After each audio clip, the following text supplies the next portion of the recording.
안녕하세요, 여러분. 지혜의 흐름 채널에 오신 것을 환영합니다. 오늘은 47세의 수진이의 이야기를 들려드리겠습니다. 수진은 이혼 후 자신보다 20살 이상 많은 현수 씨에게 구애를 받게 되었습니다. 처음에는 나이가 너무 많아 어울리지 않는다고 생각하며 교제를 거절했지만 현수 씨가 부유한 사업가라는 사실을 알게 되면서 마음을 바꾸게 됩니다. 수지는 잠시 교제한 뒤 서로 맞는다면 결혼을 고려할 수도 있다고 생각했습니다. 첫째, 수진이 마음을 바꾼 이유. 수진의 친구가 말하길 현수 씨는 재개발 지역에서 큰 보상을 받은 부유한 사람이라고 했습니다. 현재 7채의 아파트를 소유하고 있으며 몇억 원에 달하는 재개발 보상금을 받고 성공적인 사업을 운영하고 있다는 이야기를 듣고 수진은 생각을 바꿨습니다. 비록 현수 씨가 나이가 20살 이상 많지만 그의 재산이 나이 차이를 충분히 메울 수 있다고 판단한 것입니다. 현수 씨가 기꺼이 돈을 쓰며 수진을 아낀다면 그 차이를 극복할 수 있을 것이라고 여겼습니다. 둘째, 결혼 조건. 두 사람이 교제한 지 얼마 되지 않아 결혼 이야기가 오갔습니다. 수진은 현수 씨에게 3가지 조건을 제시하며 이를 충족시킬 수 있다면 결혼하겠다고 말했습니다. 그러나 수진의 조건을 들은 현수 씨는 분노하며 뻔뻔하다고 수진을 심하게 꾸짖었습니다. 그 이후로는 더 이상 수진과 연락하지 않았습니다. 수진은 자신이 제시한 조건들이 과도하다고 생각하지 않았기에 이러한 결과에 크게 실망하며 분노했습니다. 결국 자신이 큰 물고기를 놓쳤다고 후회하며 스스로를 탓하게 됩니다. 셋째, 수진의 고백. 저는 올해 33살입니다. 초등학교에 다니는 아들이 1명 있는데 이혼 후 아들은 전 남편에게 양육권이 넘어갔습니다. 그래서 저는 혼자 살고 있습니다. 혼자 사는 것이 외롭기는 하지만 초혼의 경험 덕분에 복잡한 결혼 생활과 끊임없는 다툼에 지쳤습니다. 무책임하고 게으른 남자들과 얽히고 싶지 않아 다시 결혼할 마음이 없었습니다. 그러던 중 우연히 현수 씨를 만나게 되었습니다. 저는 차를 판매하는 찻집에서 일하고 있는데 어느 날 현수 씨가 차를 사러 가게에 들렀습니다. 그는 제 외모에 감명을 받고 적극적으로 저를 따라다니기 시작했습니다. 그 당시 저는 그의 첫인상으로 부유한 사람이 아니라고 생각했습니다. 낡아서 색이 바랜 반팔 티셔츠를 입고 낡은 천 가방을 들고 있었기 때문입니다. 그날 그는 가게에서 가장 비싼 차를 구매했지만 저는 그저 허세를 부리는 사람일 뿐이라고 여겼습니다. 현수 씨의 구애에 대해 저는 매우 냉담하게 대했습니다.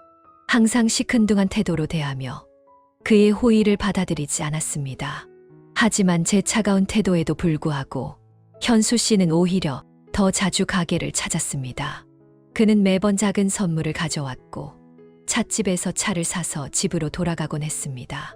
현수 씨가 매일같이 가게에서 소비하는 모습을 보며 저는 그를 걱정하게 되었습니다. 그래서 가게에 매일 올 필요는 없다고 조언했습니다. 찻집은 제가 운영하는 곳이 아니었기 때문에 그가 돈을 얼마나 많이 쓰든 제 주머니에 들어오는 것은 없었습니다. 그 돈은 모두 찻집 주인이 가져가는 것이었습니다. 제 조언에도 현수 씨는 그저 크게 웃으며 매일 가게에 들렀습니다. 여전히 작은 선물을 가져오고 차를 사서 돌아가곤 했습니다.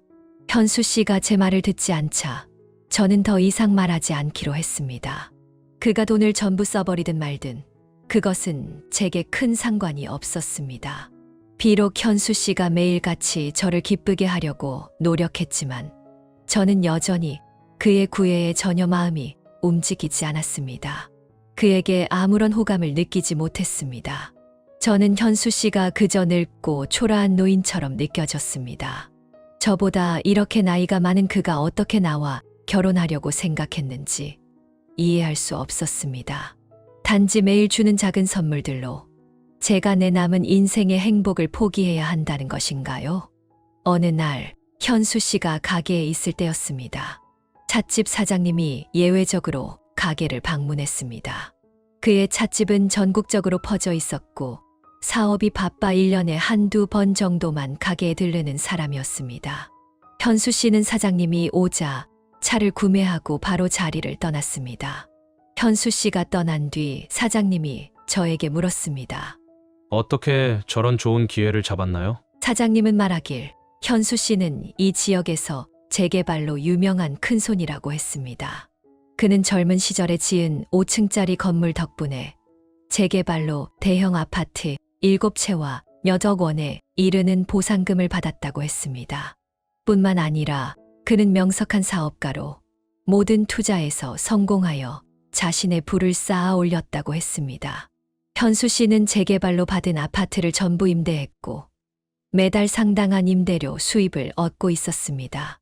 이 도시에서 대형 아파트 7채의 가치는 천문학적인 금액으로 일반 사람들은 상상도 할 수 없는 수준이었습니다. 현수 씨가 이렇게 부유하다는 이야기를 듣고 저는 감동하지 않을 수 없었습니다. 그날 이후 현수 씨가 가게를 다시 방문했을 때 저는 그에게 훨씬 따뜻하게 대했습니다. 그는 이제 깔끔하고 단정한 옷차림으로 나타났고 더 이상 초라한 모습이 아니었습니다. 현수 씨는 처음 가게에 왔을 때 낡은 옷과 낡은 천 가방을 들고 있었던 이유에 대해 설명했습니다. 그는 그날 외곽에서 낚시를 하다가 바로 찻집에 들렀기 때문에 옷을 갈아입지 못했다고 했습니다. 낚시를 할 때는 편하고 낡은 옷을 입는 것이 더 자연스럽고 편안했다고 말했습니다. 제가 태도를 바꾼 뒤 저희 관계는 급격히 가까워졌습니다. 현수 씨는 제게 더 고급스러운 선물을 주기 시작했습니다. 과일 케이크에서 시작된 선물은 이제 향수와 금, 은 장신구로 바뀌었습니다. 저는 그의 후한 마음에 매우 감동했고 부유한 현수 씨와 가까워진 것이 행복했습니다. 우리는 자주 데이트를 하게 되었고 그는 저를 고급 레스토랑이나 장소로 데려가 새로운 경험을 하게 해주었습니다. 제가 쉬는 날에는 차를 몰고 외곽으로 나가 산책하며 즐거운 시간을 보냈습니다. 저는 점점 현수 씨와 함께 있는 시간이 좋아졌고 그가 제공하는 편안함과 즐거움을 즐기게 되었습니다. 제 생일날 현수 씨는 커다란 다이아몬드 반지를 선물하며 저에게 청혼했습니다. 그는 당신이 제 아름다운 신부가 되어준다면 어떤 요구든 들어주겠다고 말했습니다. 저는 이 기회를 놓칠 수 없었고 그 열기를 타고 3가지 요구를 제시했습니다. 첫 번째 요구는 그가 소유한 아파트 7채 중 하나를 제 명의로 이전해 달라는 것이었습니다. 두 번째 요구는 매달 100만 원을 생활비로 제공해 달라는 것이었습니다. 그렇게 되면 저는 더 이상 힘들게 일하지 않아도 되었고 집에서 편히 쉴 수 있을 것 같았습니다. 세 번째 요구는 결혼 예물로 1억 원을 달라는 것이었습니다. 그 돈이 있어야 저는 충분한 안정감을 얻을 수 있었습니다. 저는 그의 재정 상태를 고려할 때 이 정도 요구는 전혀 부담스럽지 않을 것이라고 생각했습니다. 그러나 제 말을 끝내기도 전에 그는 저를 심하게 꾸짖었습니다.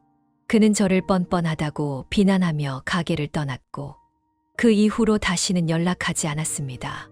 현수 씨가 떠난 이후 저는 계속해서 스스로를 돌아보았습니다. 내가 도대체 무엇을 잘못했기에 현수 씨가 다시 돌아오지 않았을까 고민했습니다. 제 요구는 과도하지 않았다고 생각했습니다. 어쨌든 저는 현수 씨보다 훨씬 젊은데 그는 저의 나이 차이를 메우기 위해 더 많은 금전적 노력을 기울여야 하지 않았을까요? 수진의 이야기를 읽고 난 후 지성은 이렇게 말하고 싶습니다. 사람의 욕심은 끝이 없으면 뱀이 코끼리를 삼키려다 스스로 해를 입는 것과 같습니다. 사람이 만족할 줄 모르면 과도한 욕망 때문에 결국 자신을 해치게 됩니다. 만족할 줄 아는 것이 진정한 부연이며 끝없는 욕망은 삶을 고통스럽게 만듭니다.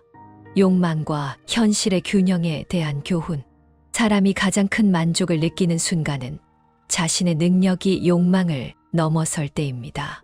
반면 가장 큰 불행은 자신의 능력이 욕망을 따라가지 못할 때입니다. 욕망이 지나치게 크지만 이를 뒷받침할 능력이 부족하다면 진정한 행복과 만족을 결코 얻을 수 없습니다. 부를 얻고 싶다면 자신의 내면에서 해답을 찾아야 합니다. 스스로의 노력으로 더 나은 삶을 만들어야지 다른 사람의 힘에 의존하여 단번에 성공하려는 것은 위험한 발상입니다. 이런 태도를 가진 사람은 대부분 실망하게 됩니다. 누구도 당신의 구세주가 될 의무가 없으며 아무도 당신에게 무조건적인 호의를 베풀지 않습니다. 당신의 가치를 다른 사람의 노력과 맞추지 못하면 버려지는 것은 당연한 결과입니다. 삶을 개선하는 방법, 자신의 삶을 더 나아지게 만들고 싶다면 스스로 돈을 벌어야 합니다. 누군가에게 손바닥을 위로 향해 도움을 구하는 것은 자신의 존엄성을 잃게 만들 뿐 아니라 사랑하는 사람들에게도 존경받지 못하게 됩니다. 결국 당신은 그들로부터 멀어질 수밖에 없습니다. 산에 의지하면 산이 무너지고 한 사람에게 의지하면 그 사람은 떠납니다. 오직 스스로에게 의지하는 사람만이 더 멀리, 더 잘 갈 수 있습니다. 우리 모두는 청춘의 시간을 지나 흔히 말하는 황혼의 시기로 접어들게 됩니다. 오늘 우리는 파란만장한 인생을 경험하고 여든을 넘긴 장 할아버지의 이야기를 들어보겠습니다. 그는 자신의 인생 경험에서 얻은 소중한 교훈들을 우리에게 나눠주실 예정입니다. 이것은 단순한 충고가 아니라 그의 진심 어린 이야기이며 그가 더 일찍 깨달았더라면 좋았을 지혜들입니다. 저는 장 할아버지의 이 조언들이 50대에 접어든 우리들에게 후회 없는 완전한 삶을 살아갈 수 있는 힘이 될 것이라고 믿습니다. 지금부터 함께 귀 기울여 보시죠. 첫째, 수면의 중요성. 수면이라는 주제는 젊었을 때 우리가 종종 가볍게 여기는 것 중 하나입니다. 특히 50대에 이르면 많은 사람들이 수면을 무시해도 괜찮다고 생각합니다. 일이나 드라마를 위해 밤을 새우는 것도 아무 문제가 없다고 여깁니다. 장 할아버지도 예전에 그렇게 생각했습니다. 그는 일에 바쁘고 취미에 몰두하며 주말에 잠을 보충하면 충분하다고 여겼습니다. 하지만 나중에 그는 매우 큰 대가를 치렀습니다. 여든이 된 지금에서야 수면이 단순히 휴식이 아니라 신체의 회복과 뇌의 재생을 위한 필수 요소라는 것을 깊이 깨달았습니다. 오랜 기간 수면이 부족하면 신체가 약해지고 정신도 쇠퇴합니다. 심혈관 질환, 당뇨병, 뇌졸중, 그리고 노년층에서 흔히 나타나는 건망증 등이 모두 수면 부족과 관련이 있습니다. 만약 그때 수면의 중요성을 더 깊이 이해하고 실천했다면 모든 것이 달라졌을지도 모릅니다. 장 할아버지는 말합니다. 다시 시작할 수 있다면 매일 밤 7시간을 충분히 자고 잠들기 전에 모든 휴대폰과 TV를 끄고 침실을 조용하게 유지하며 깊고 완전한 수면을 취했을 것입니다. 그는 또한 불면증이나 코골이를 가볍게 여겨서는 안 된다고 경고합니다. 이는 심각한 건강 문제의 신호일 수 있기 때문입니다. 수면은 시간을 낭비하는 것이 아닙니다. 오히려 신체를 재생시키고 뇌가 생각을 정리하며 면역 체계를 강화시키는 과정입니다. 수면을 소중히 여기세요. 건강과 행복을 유지하기 위한 가장 중요한 기반이기 때문입니다. 둘째, 에너지를 소모시키는 사람들을 조심하세요. 50대에 이르면 우리가 종종 간과하는 중요한 진리가 있습니다. 바로 주변 인간관계의 질입니다. 장 할아버지는 젊었을 때 자신이 친구가 많다는 사실을 매우 자랑스러워했습니다. 하지만 시간이 지나면서 모든 관계가 좋은 것은 아니라는 것을 깨달았습니다. 그는 한 친구를 떠올립니다. 그는 그 친구를 부정적 에너지 친구라고 부릅니다. 만날 때마다 그 친구는 불평과 한숨으로 가득 차 있었고 슬픈 이야기를 늘어놓았습니다. 그 결과 장 할아버지는 만날 때마다 피곤하고 우울해졌습니다. 처음에는 자신이 그를 돕고 있다고 생각했지만 나중에는 자신도 부정적인 감정에 휘말리고 있다는 것을 깨달았습니다. 오랜 시간이 지나고 나서야 장 할아버지는 어떤 사람들은 아무런 도움이 되지 않을 뿐 아니라 우리의 정신적 에너지를 빼앗기만 한다는 것을 깨달았습니다. 다시 젊어질 수 있다면 그는 친구를 더 신중하게 선택했을 것입니다. 이는 이기적인 것이 아니라 자신의 정신적, 감정적 건강을 지키기 위한 것입니다. 60세가 되면 우리는 누가 긍정적이고 도움이 되는지, 누가 자주 무엇을 요구하는지, 무엇을 주지 않는지 알 수 있을 만큼 충분한 삶의 경험을 하게 된다. 가장 중요한 것은 자신을 돌보는 법을 배우는 것입니다. 때로는 부정적인 관계와 단호히 선을 긋는 용기가 필요합니다. 장 할아버지는 우리의 인간관계를 정기적으로 점검하라고 조언합니다. 만나거나 대화한 후 스스로에게 물어보세요. 나는 지금 기쁘고 설레는가? 아니면 피곤하고 긴장되는가? 모든 관계를 완전히 끊을 필요는 없지만 함께 시간을 보내는 빈도를 줄이거나 그 관계가 자신에게 미치는 영향을 솔직하게 표현할 수 있습니다. 마지막으로 장할아버지는 새로운 친구를 사귀는 것을 두려워하지 말라고 충고합니다. 어느 나이에 있든 새로운 친구와 긍정적인 관계는 언제든 나타날 수 있습니다. 우리의 마음을 열고 이런 관계를 받아들이면 더 건강하고 낙관적이며 앞으로의 삶이 더욱 의미 있어질 것입니다.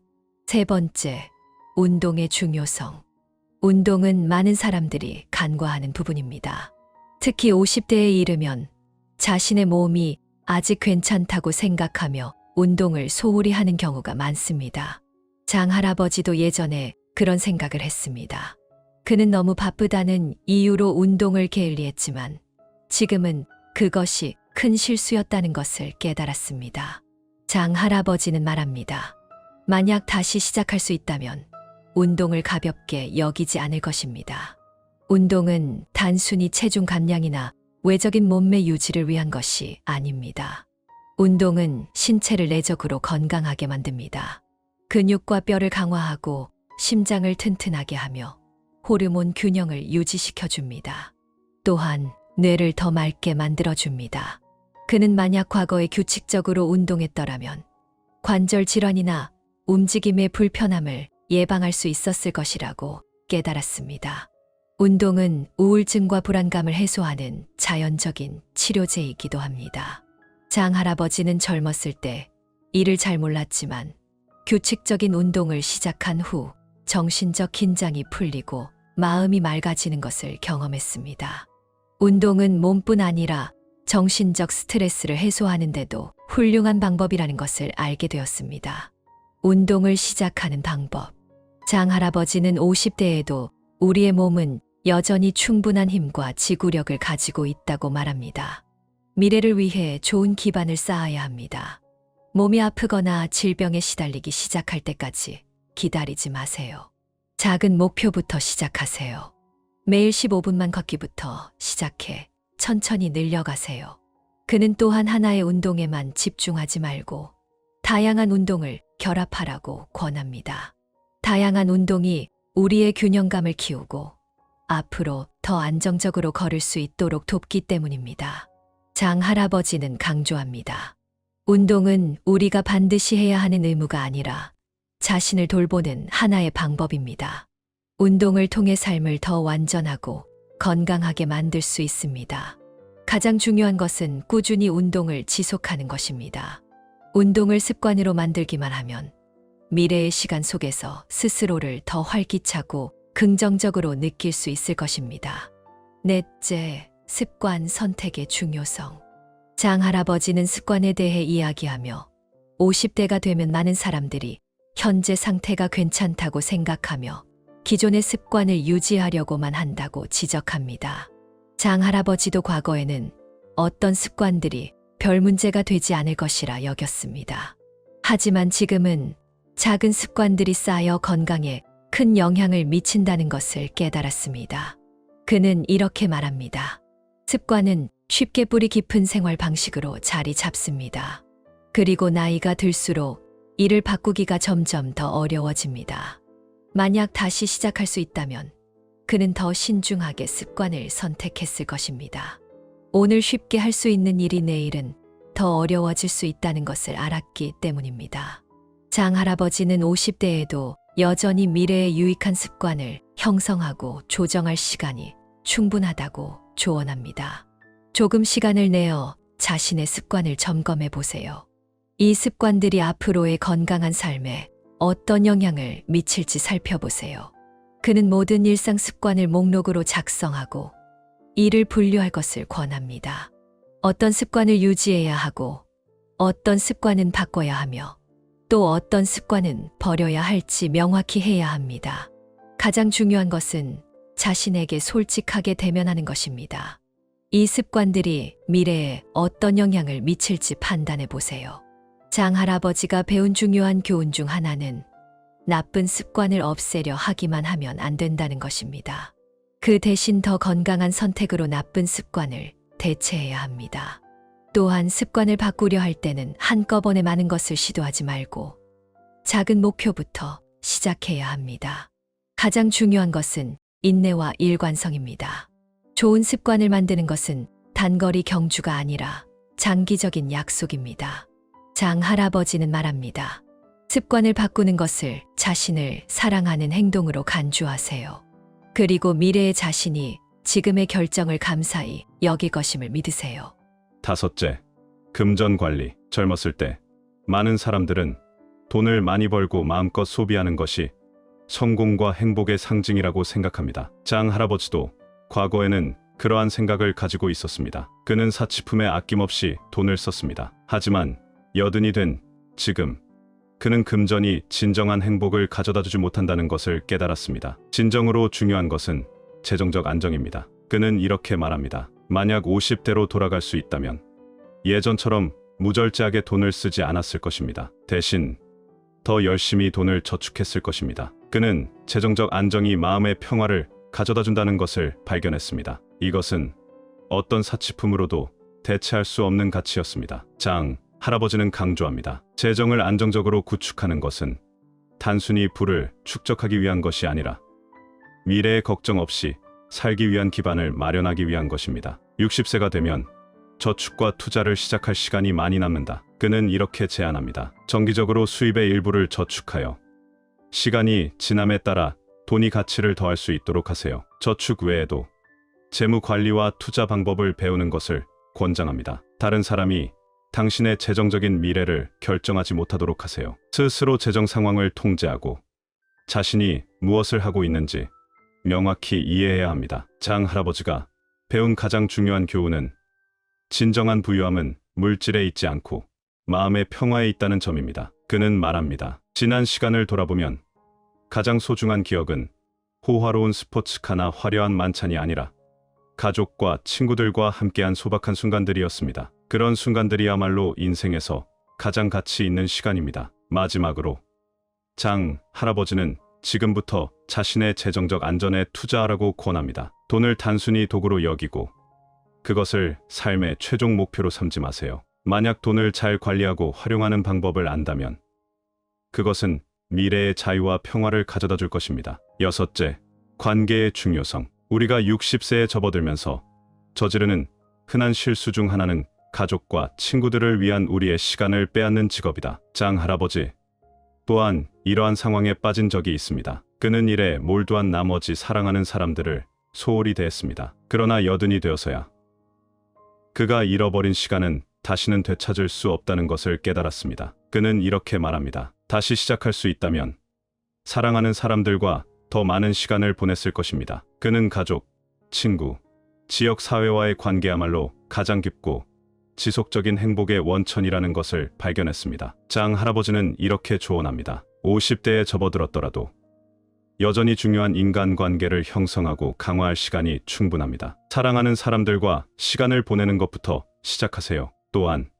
자신의 인간관계를 점검하세요. 중요한 것은 친구의 숫자가 아니라 관계의 품질입니다. 특히 가족과 친구들로부터 오는 정신적 지지는 더욱 그렇다. 장 할아버지는 가족과 친구들로부터 받는 정신적 지지는 단순히 행복을 가져다주는 것뿐 아니라 신체 건강에도 큰 도움을 준다고 강조합니다. 그는 나이에 관계없이 새로운 관계를 형성하거나 기존의 관계를 확장하는 것이 늦지 않다고 말합니다. 마지막으로 장 할아버지는 삶 속에서 관계를 최우선으로 여기라고 권합니다. 왜냐하면 나이가 들수록 가족과 친구와의 추억과 감정이 우리 인생에서 가장 소중한 자산이 되기 때문입니다. 오늘의 이야기를 시청해 주셔서 감사합니다. 이 이야기가 여러분에게 공감과 깨달음을 주었기를 바랍니다. 아직 구독하지 않으신 분들은 구독 버튼을 눌러주세요. 지혜의 흐름은 매일 새로운 글을 전해드리며 여러분이 매일 새로운 깨달음을 얻길 바랍니다. 다음 시간에 다시 만나요.